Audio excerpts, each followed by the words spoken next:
Thank you, Mr. Pitroda, for your very passionate, insightful, and tremendously enriching lecture. IILM has put together a collection of special lectures of all past awardees of the Global Thinker Award for wider dissemination of these powerful thoughts and ideas. May I please request Mr. Pitroda and Dr. Tharoor to kindly release the compendium of lectures.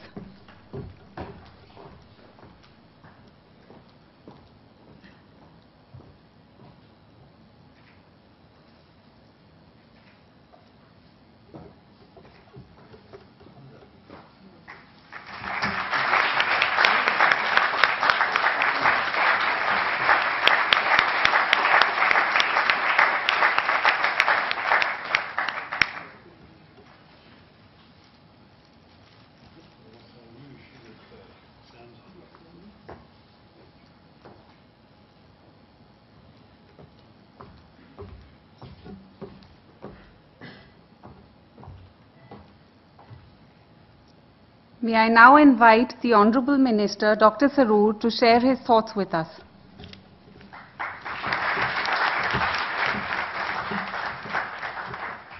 Well, first of all, what a wonderful, knowledgeable, inspiring and optimistic speech we just heard. I really want to thank Sam for it, and I'm going to invite you all to give him one more round of applause for what he had to say to us. A technocrat, an innovator, an entrepreneur, technology advisor, and above all else, a proud and patriotic Indian. For that is really how we've all known Sam over the years. As a technology advisor to the late Prime Minister, the Honorable Shri Rajiv Gandhi in the 80s, Sam single-handedly revolutionized the telecom sector in India. The ideas advanced by him and the institutions created by him have become an integral part of the story of modernizing India. You remember India before and after the establishment of STD booths, right? And these call offices, they mushroomed around the country. No one had ever seen them before, and yet no village was complete without one. No little town didn't have it. And this is all Sam.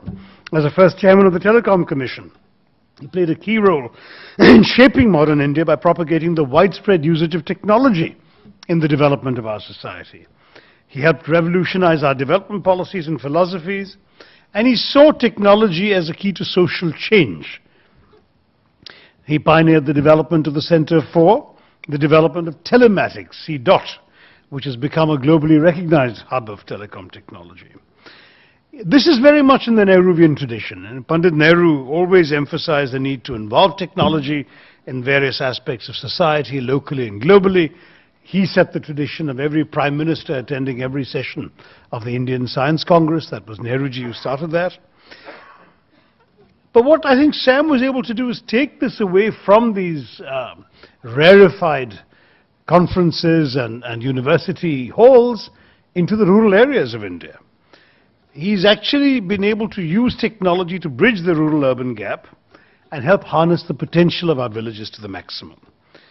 This connection is, I think, going to be the most lasting and the most influential of Sam's many contributions to our country, because the demographic dividend that we face is principally still in the rural areas, and we need to exploit it there and connect it. If we can connect, God knows, 600 million Indian villagers to the global village, think what we can do for ourselves and for the world, and Sam is getting us there.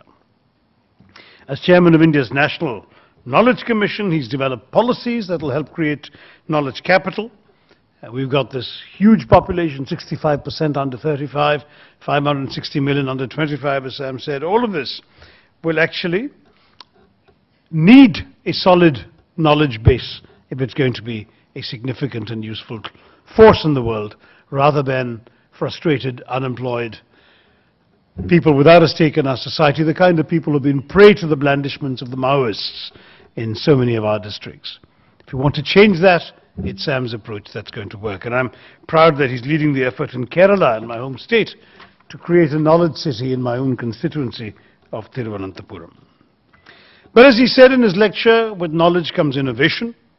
India needs to be not just a consumer of technology and products that are largely conceived, designed and produced abroad. We need to produce them here. And that means innovation, that means becoming a significant player at the cutting edge of knowledge and wealth creation. The many global technological companies have R&D elements, or sometimes even R&D hubs in our country. Our domestic industry has to concentrate much more on R&D so as to emerge as one of the drivers of global innovation. A growth in R&D will also help attract more researchers to Indian universities, even if Sam is not so optimistic about the future of the universities. He's also chairman of the National Innovation Council, and in that capacity he's been driving efforts to develop strategies to boost innovation performance in the country. Now, if those weren't enough different hats, he's also chairman of the National Skill Development Council, in which he's talked about how to develop the skills of our youth through modern technology. Now, the fact is that we need skills, we need technology to uplift those at the proverbial bottom of the pyramid in order to help them be more employable. And that's why technology can be particularly used in creative ways. I think Sam, in order to be interesting to the audience, actually unwittingly gave us a fairly worrying, alarming picture that no politician would want to see painted. There he was saying that the cars wouldn't need drivers, the universities wouldn't need teachers, the publishers wouldn't need books because everything's on the internet. Sam, stop, we need employment.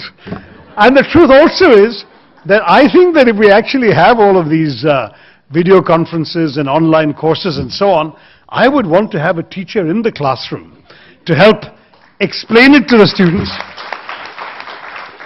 help translate some of the American expressions, if it's an MIT professor or whatever, to somebody in rural Chhindwara. It might even require some translation of some terms and languages into a local language or a local dialect.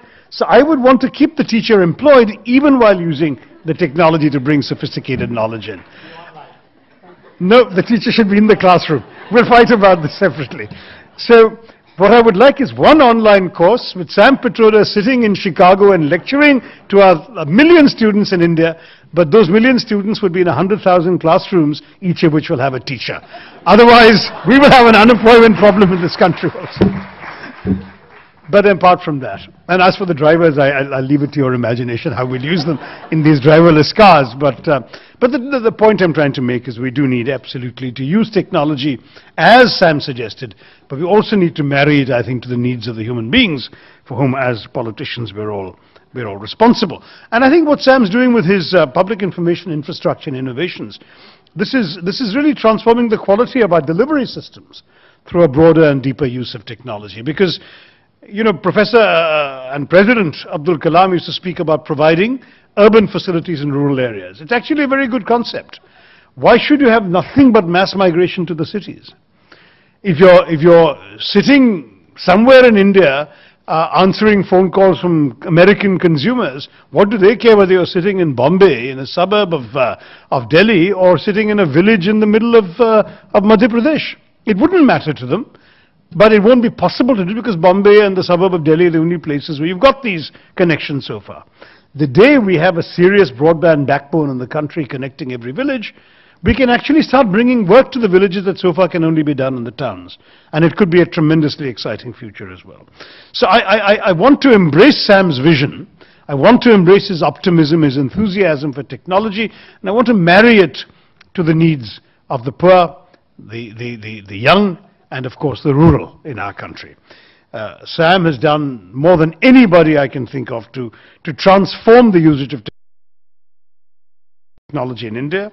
He's been one of the key innovative thinkers who've contributed tremendously to India and indeed to India's place in the global technological scene. He's also, by the way, got innumerable patents to his own name, which he hasn't talked about. And he's also pushed consistently for technology to reach places that have otherwise been untouched by it. So I was just truly delighted to be the chairman of the jury that selected Sam for this award. I assure you that none of the disclaimers I expressed in my own case 3 years ago apply to him. You can just look at that distinguished mane of white hair to know that there is a distinguished figure. You can think of his having created viable careers and lives for himself in both America and India to know how global he is, and you just had to listen to him today to realize what a wonderful thinker we have honored. So congratulations, Sam. You have given us pride. It's a matter of pride for all of us, I think, who care about the future of India, that he is with us and helping show us the way to the future, to that elusive 21st century that Rajiv Gandhi had hoped to bring us to. Sam is still there with that beacon light that he shone at that time, taking us forward, and I want to congratulate him on the award he's won today. Thank you all very much. Jai Hind.